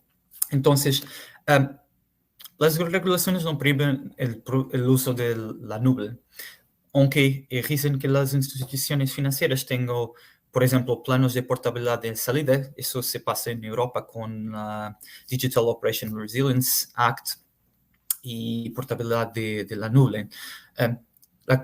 Las consecuencias, por ejemplo, en este ejemplo, es que modernizarse solo con una nube y utilizar solo servicios nativos de la nube para hacer modernización puede tornarse un problema, mismo que hoy no sea algo que regulatoriamente en vuestro país sea un problema. Como en otras regiones del globo, esto está se tornando un punto de preocupación. Tiene que tener esto en mente. Y la preocupación no es que la nube sea menos segura o menos resiliente. Lo que pasa es que cuando piensan en el sistema financiero de un país, si los dos o tres bancos más importantes del país están utilizando lo mismo proveedor de servicios de la nube, y hay algún problema, es incomún, pero a veces acontecen problemas. Eso crea un riesgo sistémico para la funcionalidad de los servicios y el sistema financiero. Entonces, es por eso que existe esa regulación. Y no está diciendo que no se puede utilizar nube. Solo lo que dice, lo que requiere que los servicios financieros tengan enfoque es cómo es que van a reducir los riesgos si hay problemas con la nube, y cuáles son sus planos de business continuity para que un problema en un proveedor de nube en específico no tenga impacto sistémico en los servicios financieros.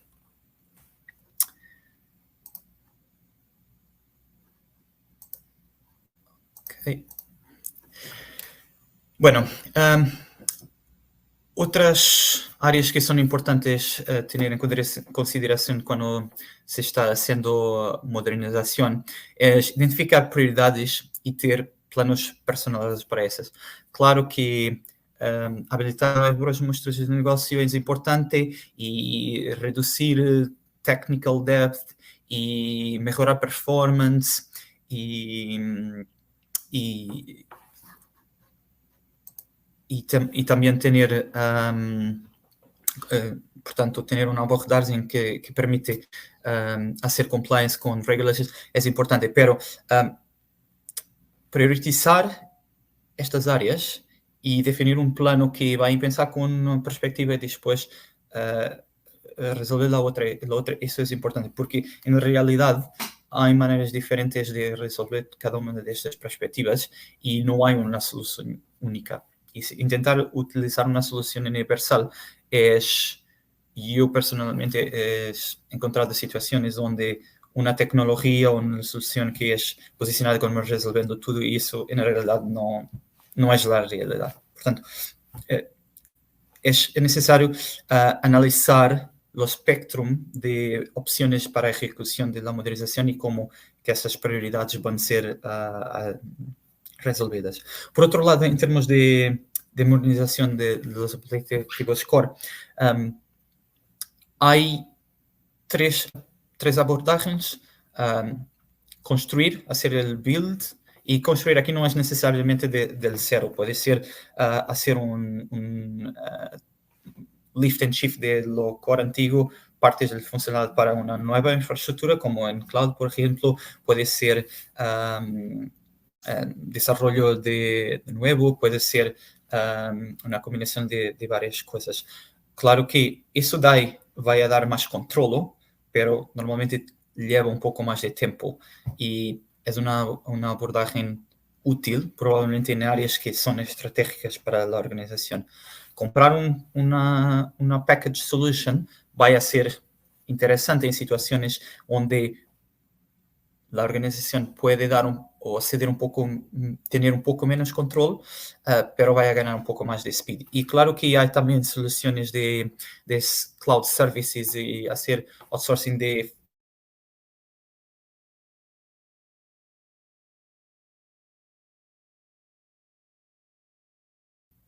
componentes, perceber la estrategia de la organización, donde es necesario más control y donde es necesario más speed, porque tener control y speed, eso es muy difícil de tener en una organización. Por tanto, es pensar en las varias áreas funcionales del banco. Hay áreas que son menos diferenciadores, y eso es donde velocidad probablemente es más importante, y áreas donde la diferenciación es muy importante y hacer el custom build va a ser importante. Y una otra cosa que se habla mucho del valor de la modernización y los ejercicios de pen and paper para cuantificar los beneficios, eso es hecho upfront, pero a medida que se va ejecutando la modernización y con las nuevas tecnologías que son implementadas, es necesario pensar en los KPIs y OKRs y cómo medir los resultados, porque las nuevas tecnologías que van a ser utilizadas tienen que ser monitorizadas, porque muchas veces las razones por que las organizaciones financieras vienen costes aumentar más que lo expectable o no están teniendo los beneficios porque algo que no está siendo bien ejecutado, las tecnologías no han sido bien seleccionadas. Entonces, tener una manera de medir cosas como velocidad de entrega funcionalidades en producción, reducción de tiempo de recovery cuando hay problemas, monitorizar el impacto ambiental y sostenibilidad de nuevo core, monitorizar la compliance y los riesgos con el código que está rodando en producción. Todas esas cosas son métricas que pueden ser importantes. Y más una vez, cada organización tiene que pensar las métricas más importantes y tener un plano para implementar eso al mismo tiempo que moderniza el core, porque entonces después de la modernización estar implementada, es posible más objetivamente medir ese valor y más importante, tomar acciones si ese valor no es el expectable. Y una otra área es que tecnología está cambiando cada vez más rápido y los últimos 15 años han sido un periodo de grande innovación y la nube en software open source han sido impulsionadores de esta innovación. Pero es importante también relembrar que hay cualquier cosa como 180, 200.000 proyectos de open source y una gran parte de los proyectos de open source acaban por no tener evolución. Entonces es importante pensar, a medida que se va haciendo modernización y que se va eligiendo languages y frameworks, pensar cuál es el plano de soporte empresarial y cómo se va a hacer la gestión de los riesgos, que algo que hoy es hot topic, en 5 años puede no ser. Entonces, para el core, necesitamos de elegir tecnología y funcionalidad que tienen un plano de largo plazo en términos de soporte y de evolución. Entonces, esta es una visión genérica. Vamos a hablar un poco de abordajes a modernización y incluso voy a compartir algunas cosas que nuestros clientes de Red Hat han ponido enfoque. Entonces, primero que todo es no solo el core. En realidad, cuando se intenta modernizar el core, hay otros sistemas y capas que van a ser afectados. Y a veces los problemas que se manifiestan en el core son consecuencia de algo que no está funcionando bien o de forma optimal en otras capas. Por ejemplo, yo trabajé hace un par de años con un grande banco que necesitaba de reducir costes del core y una gran parte de esos costes estaban relacionados con la manera como sus canales digitales, website y mobile app, estaban consumiendo datos del core y constantemente pasando requests al core. Entonces, con una estrategia de replicación de datos en tiempo real y compartir esos datos y utilizarlos en ciertas jornadas de los canales digitales, fue posible reducir los costes. Claro que esta replicación de datos, que es un ejemplo, no es la solución para todo. Tenemos que pensar en los use cases, en las jornadas del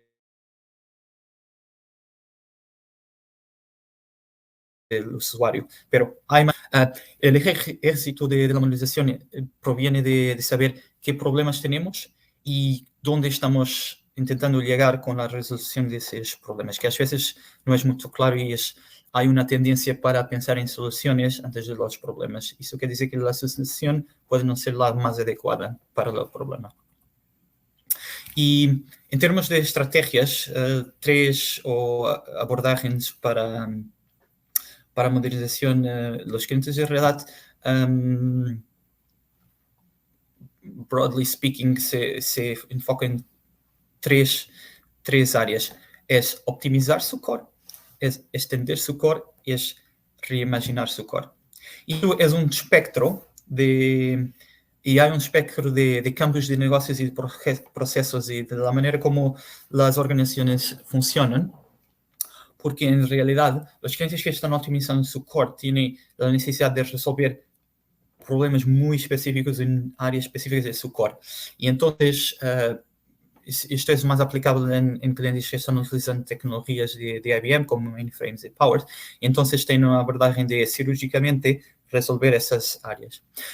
Los clientes que están haciendo extend el core típicamente están intentando pegar una área funcional y crear algo nuevo, extender, poner nuevas funcionalidades. Entonces tienes una serie de capacidades que siguen rodando con el core antiguo y funcionalidades que van rodando con el nuevo core. Y ahí está asociado un poco más de cambio de negocios y de procesos. Y finalmente tienes Reimagine, que es un proceso de varios años y que hay un plan de hacer un progressive rebuild. ¿Por qué? Porque hay una estrategia de negocio de cambios más profundos de productos y de servicios y de procesos. Entonces, ese Reimagine se torna más necesario. No hay una estrategia mejor o peor. Esto es categorías y hay siempre trade-offs en cada una de estas estrategias. Yo creo que ha habido un problema con los slides. Perdona. Ok. Yo creo que ahora habíamos hecho catch-up. Mis disculpas porque yo creo que la pantalla no ha refrescado, pero ahora estamos sincronizados. Y claro que después de esta presentación van a tener acceso a los materiales, donde yo creo que con la grabación y con los materiales esto va a hacer un poco más de sentido. Ok. En términos de padrones de tecnología, hay varias soluciones para resolver problemas de modernización. Mi mensaje principal es que hay muchas opciones y cada una de esas opciones van a resolver problemas diferentes de la modernización. Cosas como microservicios, domain-driven design, virtualización de datos, event streaming, DevOps. Eso tiene aplicaciones específicas y es necesario comprender los problemas, comprender las opciones, entonces elegir los padrones tecnológicos que van a ser importantes y van a habilitar esa modernización con suceso. Y, por ejemplo, en Red Hat, dos cosas que son fundamentales de que hacemos championing es una plataforma Enterprise que es común para la modernización, y respectivamente si esa modernización es en los centros de datos tradicionales, con los mainframes o con una nube pública.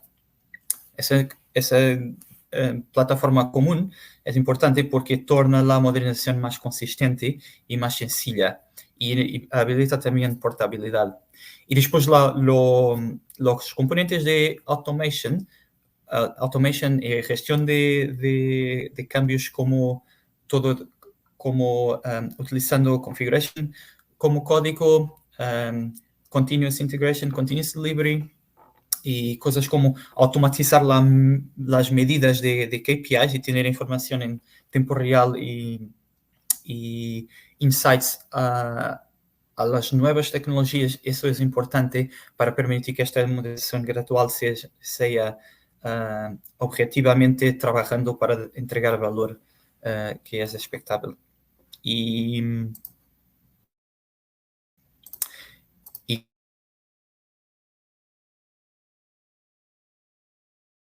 claro que entonces se torna posible crear aplicativos de core más tradicionales, crear microservicios, hacer analytics, ejecutar package core banking y todo eso de una forma consistente y respectivamente del entorno.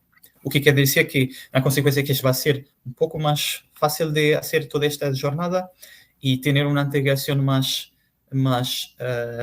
sencilla entre lo antiguo y lo nuevo, y claro, con la portabilidad y la posibilidad de rodar core components en cualquier localización, es posible elegir las tecnologías ideales para optimizar los costes y tener las personas que están trabajando en la modernización enfocadas en los resultados. Esto es una jornada iterativa, ¿okay? Hay siempre algún trabajo fundamental que es necesario hacer antes de iniciar la modernización, que es identificar las áreas de alto valor para la modernización, implementar cambios fundamentales de cultura, de maneras de trabajar, procesos y tecnologías, y después la priorización y definir las métricas de resultados de esa modernización es importante para que entonces podamos hacer una análisis detallada de cómo estamos funcionando hoy y diseñar cómo vamos a funcionar mañana y ejecutar esa modernización. Y después que esa modernización está siendo ejecutada y los nuevos componentes están rodando, medir los resultados, dar esa información para la nueva componente, nueva wave de modernización. Ok. Entonces, todo eso tienen 3 learnings que son importantes, cosas de tener en mente cuando se empieza una jornada de modernización. La primera cosa es que saber dónde estamos hoy es muy importante y a veces el suceso o el failure de una modernización es como que dice que no ha sido hecho una consideración de dónde estamos y lo esfuerzo y lo coste y lo tiempo que es necesario para ejecutar la modernización. Solo porque algo funcionó en un lugar no quiere decir que vaya a funcionar en otra organización. El contexto organizacional es muy importante y más una vez también analizar los cambios de negocio y los cambios de personas, de cultura y de procesos. Tecnología no es mágica.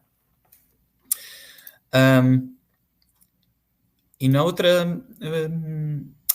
área que es necesario tener en mente es que van a haber trade-offs. ¿Okay?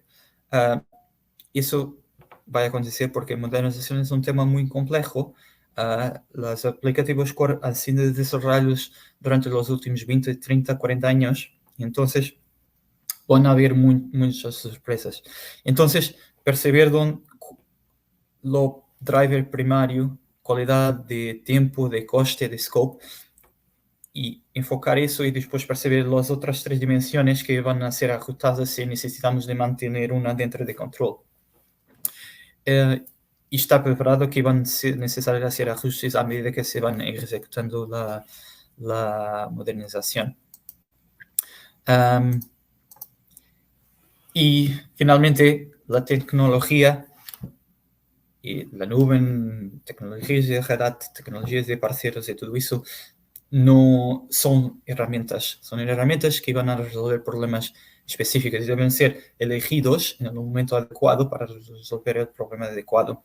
Y muchas veces los desafíos con ejecutar modernización con suceso es que las tecnologías no han sido bien elegidas o el timing no ha sido bien elegido y hay un proceso de construir una jornada de modernización que traga todas esas perspectivas equilibradas, la tecnología, la cultura y el negocio.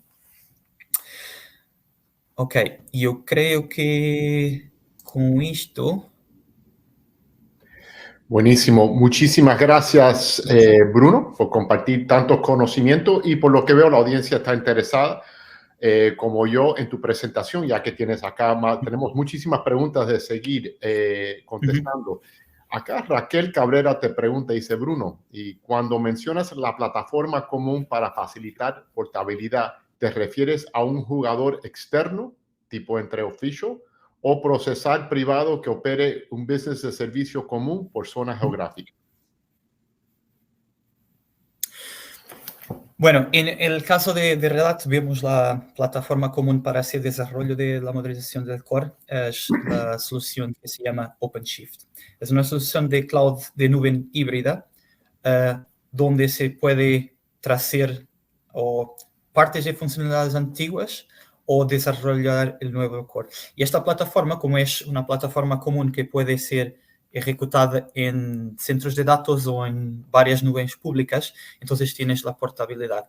Es una herramienta que para modernización específicamente del core va a ser mucho útil cuando empiezas en analizar cómo vas a tener compliance con regulaciones que dicen que no puedes estar solo utilizando una nube, o si utilizas la nube pública, tienes que tener un plano B. Acá hemos tenido muchas discusiones sobre la mejor manera de ir modernizando el core. Y había hecho una pregunta, Saiter Peña, aquí 50, que hizo, de acuerdo con su experiencia, ¿no es recomendable un Big Bang, desacoplar e ir migrando? ¿Es mejor recomendación? ¿Cómo ven ustedes el tema de la estrategia para modernizar? ¿Big Bang o ir paso por paso? Mi experiencia personal es con una modernización progresiva, porque especialmente cuando a medida que lo tamaño de la organización financiera vaya creciendo, van a haber muchos más procesos, muchas más complejidades con la calidad de datos, los servicios que tienen interfaces con el core. Entonces, desacoplar y tener un plano gradual de modernización vaya a ser probablemente más successful que intentar poner un segundo core y intentar migrar. Yo he visto organizaciones financieras en banca que han seguido esa perspectiva de hacer como que un Big Bang, en realidad no es un Big Bang, que van a poner una estrategia de intentar crear un nuevo negocio digital only bank, y entonces tener un plano de intentar persuadir a los clientes a migrar hacia un nuevo negocio. Eso es lo más cerca, en términos reales, de tener una ejecución práctica con suceso que yo he visto de hacer migración. Pero pegar un core antiguo, crear algo en paralelo y intentar hacer un cutover. Yo trabajé en muchas transformaciones digitales de larga escala y eso no es muy, muy, muy difícil de tener suceso. No es imposible, pero es muy difícil. Y perdón, solo para acrescentar una cosa, tienes que pensar que todo este proceso de hacer Big Bang cutover tiene un coste, porque los cambios del core probablemente van a tener que ser muy reducidos hasta que cambies a lo nuevo. Y ese pausa operacional de la organización tiene un coste de oportunidad. Pero tenemos acá tiempo para una pregunta más y Darren Barrientos te pregunta, ¿el hacer estas migraciones a las nubes generan retos en la protección de datos de nuestros clientes? ¿Cómo asegurar y incrementar esta seguridad? Sí, bueno, es una buena pregunta. Hay maneras de asegurar privacidad y poner controles cuando se mueven datos a las nubes. Y hay herramientas que permiten eso. Claro que las herramientas son una manera. Después, haz la manera como utilizando las herramientas y hay restricciones en ciertas geografías que simplemente dicen que no puedes utilizar datos de ciertas maneras. Por tanto, es necesario perceber qué herramientas y el contexto regulatorio. En muchos casos es posible resolverlos, pero va a haber excepciones. Bueno, gracias Bruno, por compartirnos tanta información de tanta calidad. La verdad que ha sido realmente un honor tenerte aquí con nosotros hoy. Sí, muchas gracias por esta invitación, Rey, y que lo pasen bien. Muchas gracias. Bueno, y ahora pasamos a la última sesión de este Deep Dive, un caso de estudio en el que podrán conocer el detrás de la escena de la exitosa modernización de Banco Santander Argentina. En esta sesión tendremos 3 invitados con una gran trayectoria profesional. Primero tenemos a Gustavo Salazar, director de Tecnología, Infraestructura y Nube Santander Technology en Argentina. Gustavo es licenciado en telecomunicaciones y en su rol actual está a cargo de la infraestructura de IT de Santander. Es un profesional con más de 20 años de experiencias en áreas de IT y que ha trabajado en empresas como Banco Itaú y Chevron Business Support Center. También tenemos a Sebastián Anzoátegui, Technology Director, Software Architecture and Platform Engineering, Santander Technology en Argentina. Sebastián es un profesional con una destacada carrera en la industria financiera que se ha desempeñado diversos roles como, por ejemplo, Chief Technology Officer en Fiserv, donde lideró la transformación digital en toda la región. En Santander desempeña un rol clave en la modernización de aplicaciones y transformación digital, impulsando la excelencia en la arquitectura de las soluciones tecnológicas del banco. Y Lucas Rousseau, Red Hat Account Solution Architect, Red Hat Argentina. Lucas es un profesional de negocios y tecnología con más de 20 años de experiencia. Actualmente se encuentra ayudando al equipo de ventas en Red Hat con soluciones técnicas de preventa y arquitectura de soluciones, servicios de consultoría y capacitación de Red Hat. Bueno, bienvenidos Gustavo, Sebastián y Lucas. Como siga a la audiencia, le pedimos que sigan con sus preguntas para la conversación. Y bueno, señores, el escenario es de todos ustedes y yo estaré de regreso en 20 minutos para darle cierre al evento. Bueno, muchas gracias, Rey. ¿Nos escuchan bien? ¿Se escucha adecuadamente? Bueno, para mí es un placer estar aquí con ustedes y junto a Gustavo y Sebastián. Tengo la suerte de trabajar con ellos, acompañándolas en la transformación tecnológica que ha realizado el Banco Santander Argentina en particular.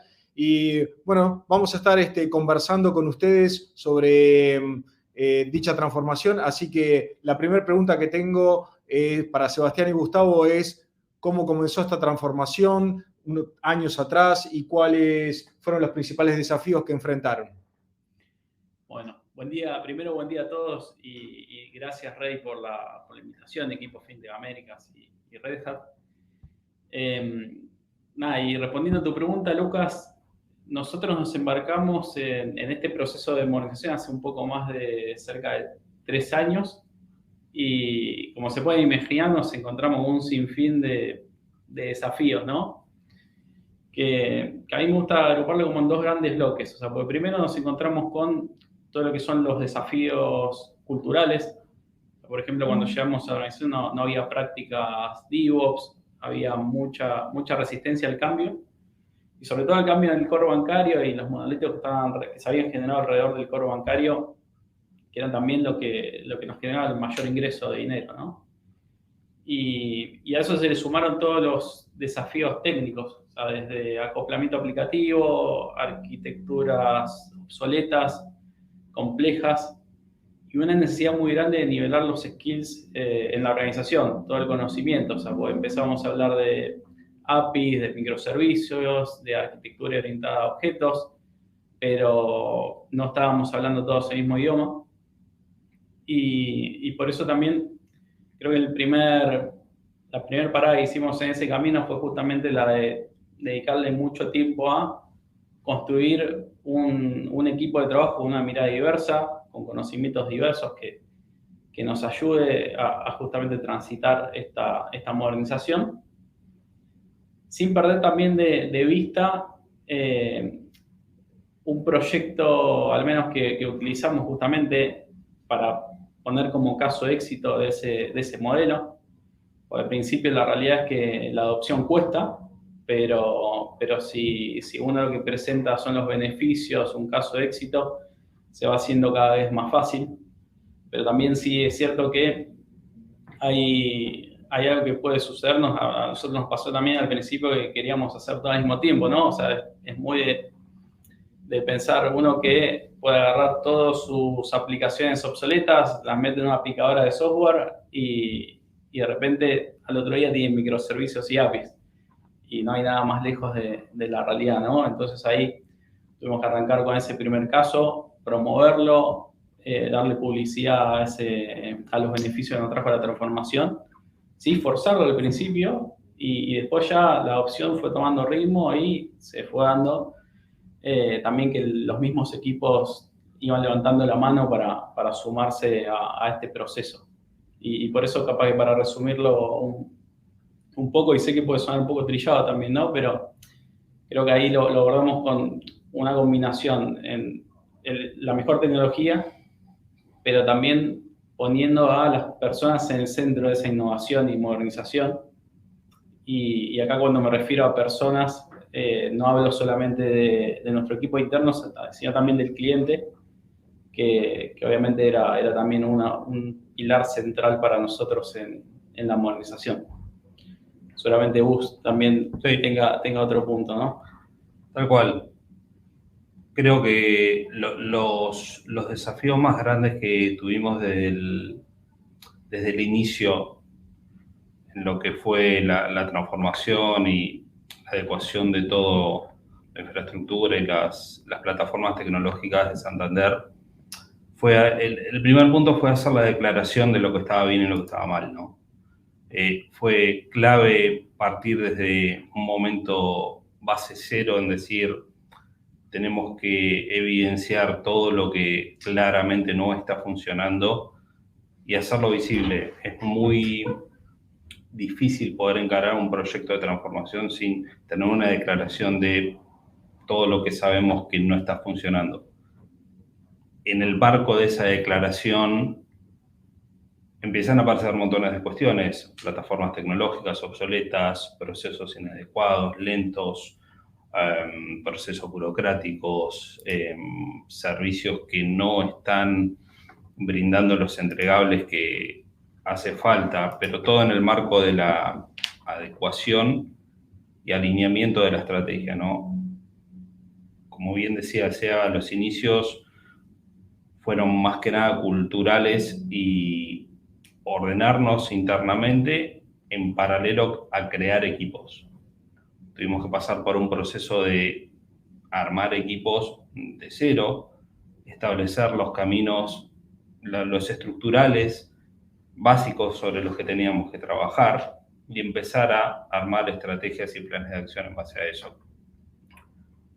Fueron 2 años, diría yo, de transformación estructural fuerte, llevar toda la operación hacia un modelo no-ops, adecuar las culturas, transformar las personas, todos nos tuvimos que transformar también, entender que debíamos hacer las cosas de una forma diferente. Y llegamos a una meseta estable donde vivimos en un equilibrio bastante constante y regular que nos permite ya pensar en los próximos pasos. Los próximos pasos, llevar modelos de portal, cuestiones de automatismos de cara a los desarrolladores y ya pensar en el propio esquema autoprovisionado de plataforma y servicios tecnológicos de cara a la aplicación y al negocio. Yo creo que ese punto nos dejó en el estado al que estamos ahora. Qué importante que hayan empezado por las personas y el cambio cultural, ¿no? Ahora, como dijo Sebas, la elección de la mejor tecnología. ¿Qué papel tuvo OpenShift y la plataforma de OpenShift en todo este cambio y en lo que es la adopción de DevOps? ¿Nos pueden contar, por favor?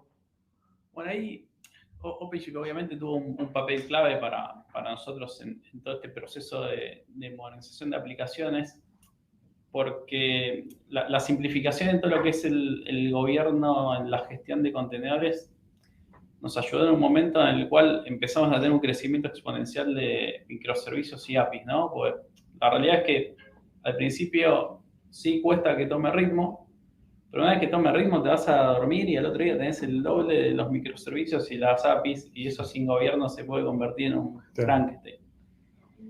Y ahí no solamente ganamos en la simplificación de ese modelo de gobierno, sino que también ganamos en velocidad y en resiliencia. Que justamente el tema de la resiliencia, el uptime, era uno de los pilares core para nosotros justamente en la modernización, ¿no? O sea, poner el foco en el cliente. ¿Y por qué digo esto? Porque cuando uno comienza a construir microservicios modernos sobre contenedores, empezás a pensar en otros patrones de diseño de arquitectura, empezás a pensar en circuit breakers, tenés escalamiento horizontal, empezás a pensar en proofs de libnes para chequear los estados de salud de tus pods. Entonces, poco a poco, lo que antes teníamos como nuestros puntos únicos de falla, que eran los monolitos, se fueron convirtiendo en un ecosistema de microservicios resiliente a fallos. Y obviamente también nos resolvieron cosas tan básicas como, por ejemplo, no sé, el reinicio de una aplicación que antes en un application server tradicional podían ser minutos con corte de servicio, justamente a través de una plataforma tecnológica de base sólida como OpenShift, combinado con buenas prácticas de arquitectura, son segundos y sin corte de servicio, ¿no? Entonces ahí hay un montón de ejemplos, pero creo que justamente nos reforzó mucho el tema de simplificación y la resiliencia. Sí, OpenShift hoy en día en Santander consta de 8 clusters, estamos en 380 workers, más de 13.000 pods y alrededor de 2.300 NPS corriendo. Las AZs viven un esquema activo-activo, balanceadas, y es nuestra plataforma de contenedores core donde vive el 80% de las aplicaciones del banco. Obviamente conviven y se relacionan con un core bancario, pero yo diría que OpenShift nos está llevando hacia un modelo, está actuando de habilitador de plataforma para la modernización del core hacia lo que queremos ir. Santander a nivel corporación está trabajando fuerte en un programa llamado Gravity, que consta básicamente en una tecnología de backend cloud ready, que tiene el objetivo de de ejecutar y transformar todo lo que es lo que entendemos nosotros por core bancario, ¿no? Gravity consta de pilares básicos que son plataformas x86 con módulos de transformación de código COBOL a plataformas abiertas, y como grupo OpenShift nos habilita a poder llevar este producto a la realidad. En cuanto a la resiliencia, trabajamos fuerte en todas las cuestiones de, como mencionaba Sebastián, en las cuestiones de pipeline, a llevar un modelo de autogestión en todo lo que es el deployment de los namespaces, y construimos esos guardarraíles y circuit breakers para tener el control de la gestión de los proyectos y que no rompan en momentos de alta carga o circunstancias que en Argentina se dan seguidas y nos ocasionan algunos cimbronazos a nivel tecnológico cuando hay alguna cuestión macroeconómica. Pero en el transcurso de los años hemos fortalecido todos esos procesos para que OpenShift pueda ejecutar en una forma de auto-healing de manera correcta y escalable acorde a la necesidad. Ahí yo sé que el equipo de Santander trabajó un montón en temas de, por ejemplo, de observabilidad para entender qué es lo que está pasando en la plataforma, poder reaccionar ante un incidente, ante un evento inesperado, y que trabajaron muchísimo también en temas de automatización del despliegue, como vos explicaste, Gustavo. Y introduzco una pregunta que nos hacen acá la audiencia. Ronnie Ramírez nos hace una audiencia, es: ¿el cambio lo hicieron tipo Big Bang? Si no fue así, ¿podrían darnos una idea de cómo fue el roadmap? Bueno, yo entiendo que esto fue todo un proceso evolutivo, ¿no? Cuéntenos, si quieren, un poco asociando todo el trabajo que ustedes han hecho sobre la plataforma, ¿no? Para ir adoptándola y ir mejorando esta transformación, ¿no? Sí, a ver, creo que lo primero, y me he hecho las dos preguntas, ¿no? Si fue Big Bang y cómo después también avanzamos en todo lo que es pipelines de despliegue y observabilidad. Lo primero es, no fue Big Bang. De hecho, yo creo que acá, al menos yo siempre pienso que la transformación tuvo su transformación. O sea, es la transformación de la transformación y es un cambio constante. De hecho, hoy consideramos que nos seguimos transformando y ya no va a tener fin este camino. Claro. O sea, es día a día, constante. Y de hecho, es un poco lo que comentaba, ¿no? O sea, al principio, la verdad es que sí quisimos atacar la migración en un formato más similar a Big Bang, pero no nos resultó. O sea, nos dimos cuenta que teníamos que atacar el problema en pequeños trozos, ir muy caso a caso y después sí realmente abordarlo de forma particular, pero lo que sí nos sirvió es justamente dedicarle mucho tiempo al análisis y separar las casuísticas. O sea, porque ahí sí empezás a encontrar patrones en donde tenés justamente similitudes como para abordar la modernización de la misma forma.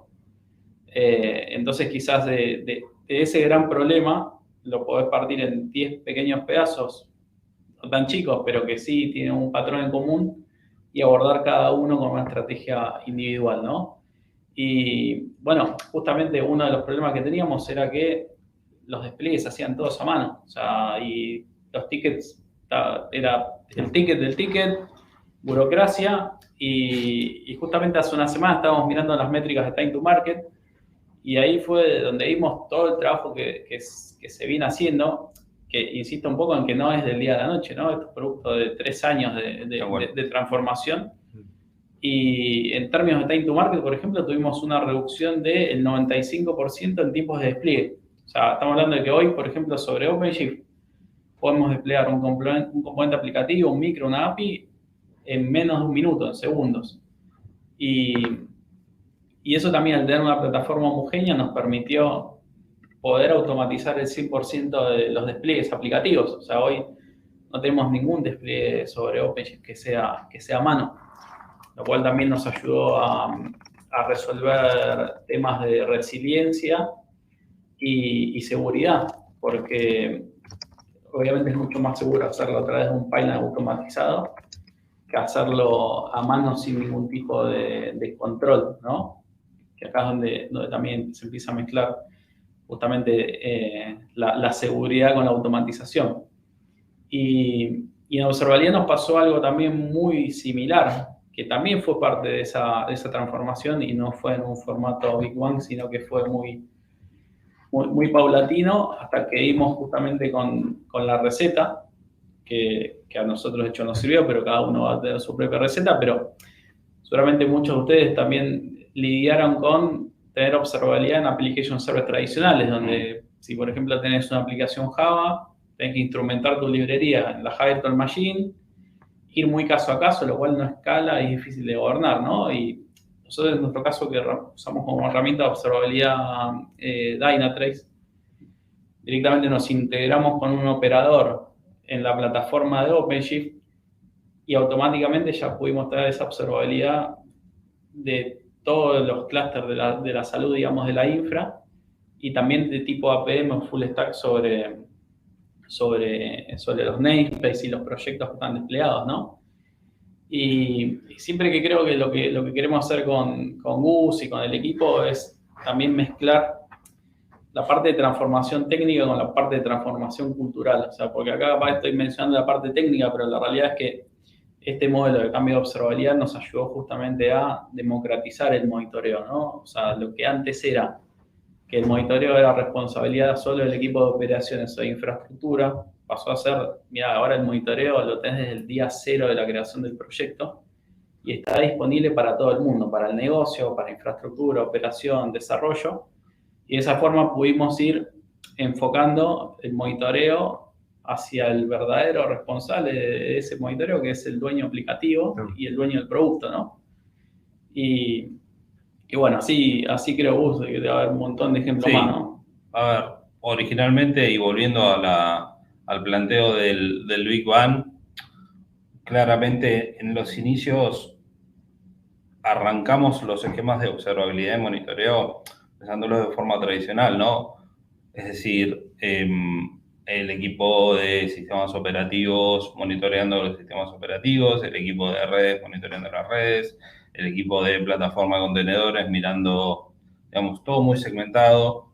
Y la verdad es que no fluía, no teníamos una correlación en términos de incidentes y de observabilidad cross. Por eso, efectivamente, no funcionó. Y nos tuvimos que ir cambiando el modelo y el enfoque hasta el modelo que llegamos hoy, donde no existe un área de monitoreo, no existe un NOC o un TOC o área que esté mirando. O sea, cada equipo de producto tecnológico instrumenta sus herramientas de monitoreo para que ese producto esté vivo y genere las notificaciones necesarias, y hay una APM, en este caso nosotros usamos Dynatrace, digamos, que correla toda esa trazabilidad. Ahora bien, en el detrás, todos esos umbrales y eventos, está todo automatizado. Inicialmente era manual, alguien llamaba por teléfono a otra persona, hoy en día está integrado con nuestro pager, que es Opsgenie, y todo eso está orquestado, los grupos, los on-call, todo eso fluye de manera automática.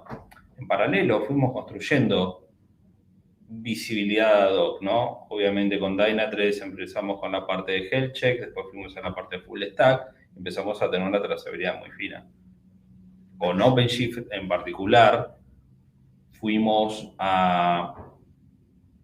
que tener algún desarrollo más ad hoc para llegar a la visibilidad del namespace y el proyecto.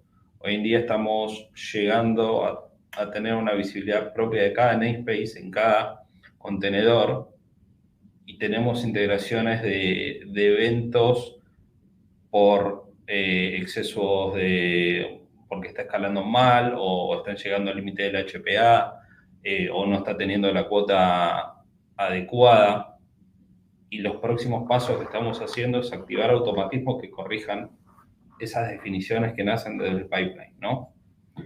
Así que sí, no fue un Big Bang. Seguimos trabajando día a día en mejorarlo.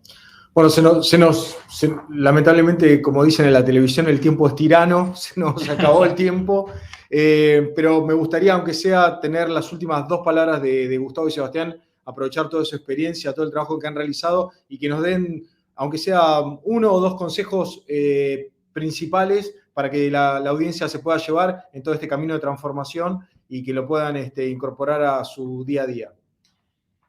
Bien. Bueno, lo primero es que no hay receta, ¿no? Y acá siempre digo, nada, este mundo donde vivimos ahora con la inteligencia artificial o tipo generativa constante, ChatGPT no nos va a tirar la respuesta de cómo hacer la transformación, y obviamente lo que yo les pueda contar también puede aplicarles como no, y seguramente encuentren otras palancas, ¿no? Pero si tuviera que de alguna forma ponerle un marco a las sugerencias, bueno, creo que lo primero sería dedicarle tiempo a la planificación estratégica. Esto que les contaba de tomarse tiempo para elegir ese primer proyecto, hacer el análisis completo y separarlo por casuísticas para después poder construir el roadmap, es clave.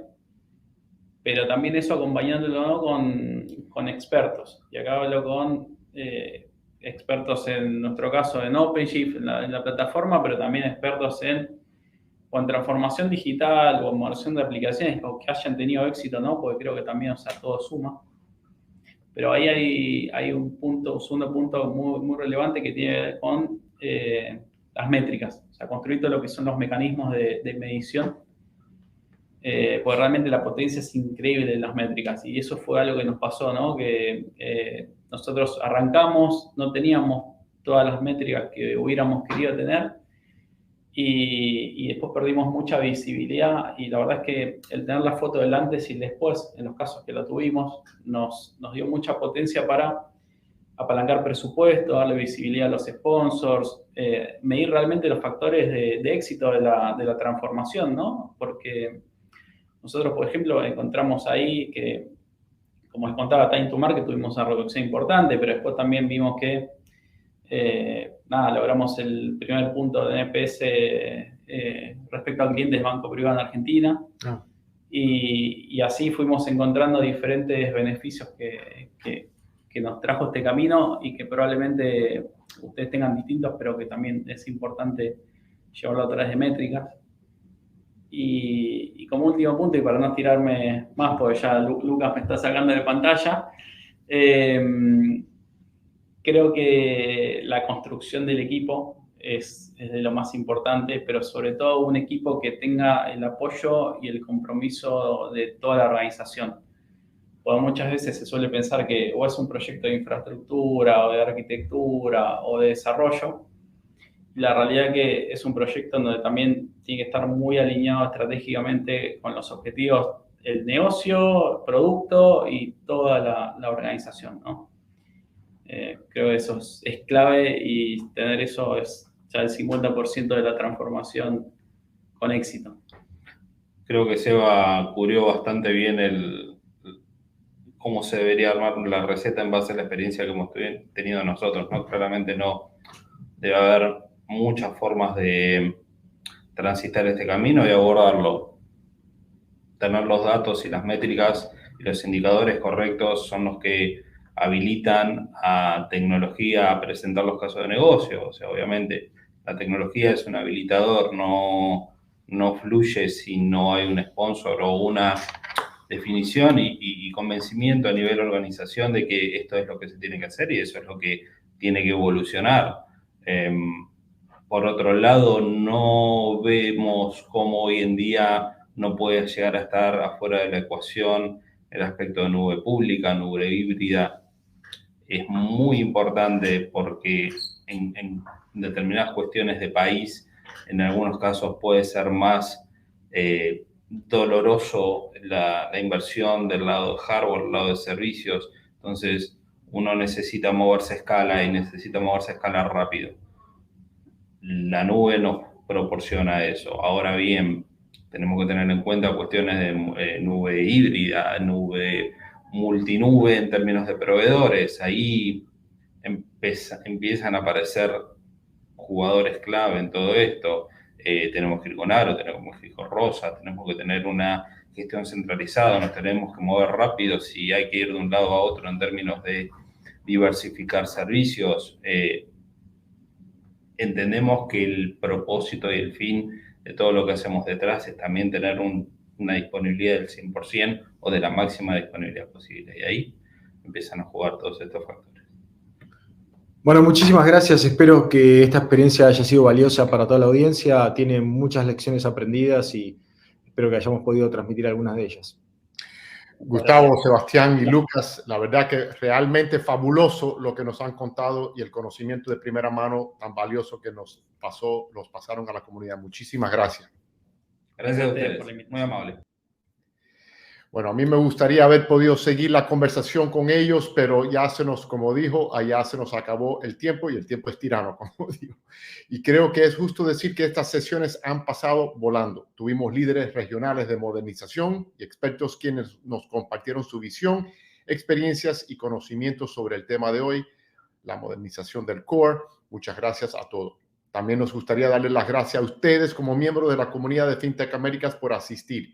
La verdad que estamos tan entusiasmados y felices de ver tantas preguntas y tantos engagement de parte de ustedes y ojalá que sigan volviendo a nuestra programación para aprender y seguir con sus preguntas y juntos todos podemos capacitarnos para el futuro.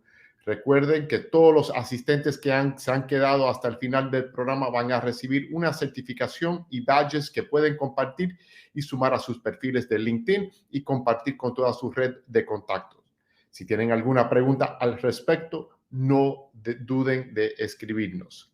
Y por supuesto, también quiero darle las gracias a Red Hat, nuestro socio, por apoyar este evento y hacerlo posible. Es un orgullo de contar con el apoyo de una empresa de clase mundial como Red Hat. Y lo que se deben estar preguntando muchos de ustedes, ¿qué viene en FATV? Bueno, el próximo jueves 28 de septiembre tendremos un Inside Access titulado Entendiendo la nueva revolución de los pagos digitales en América Latina, en el que profundizaremos las últimas tendencias de pagos digitales y cuáles son los mejores caminos para aprovecharlas. Pueden registrarse escaneando el código QR que aparecerá en la pantalla a través del link que les compartimos a través del chat.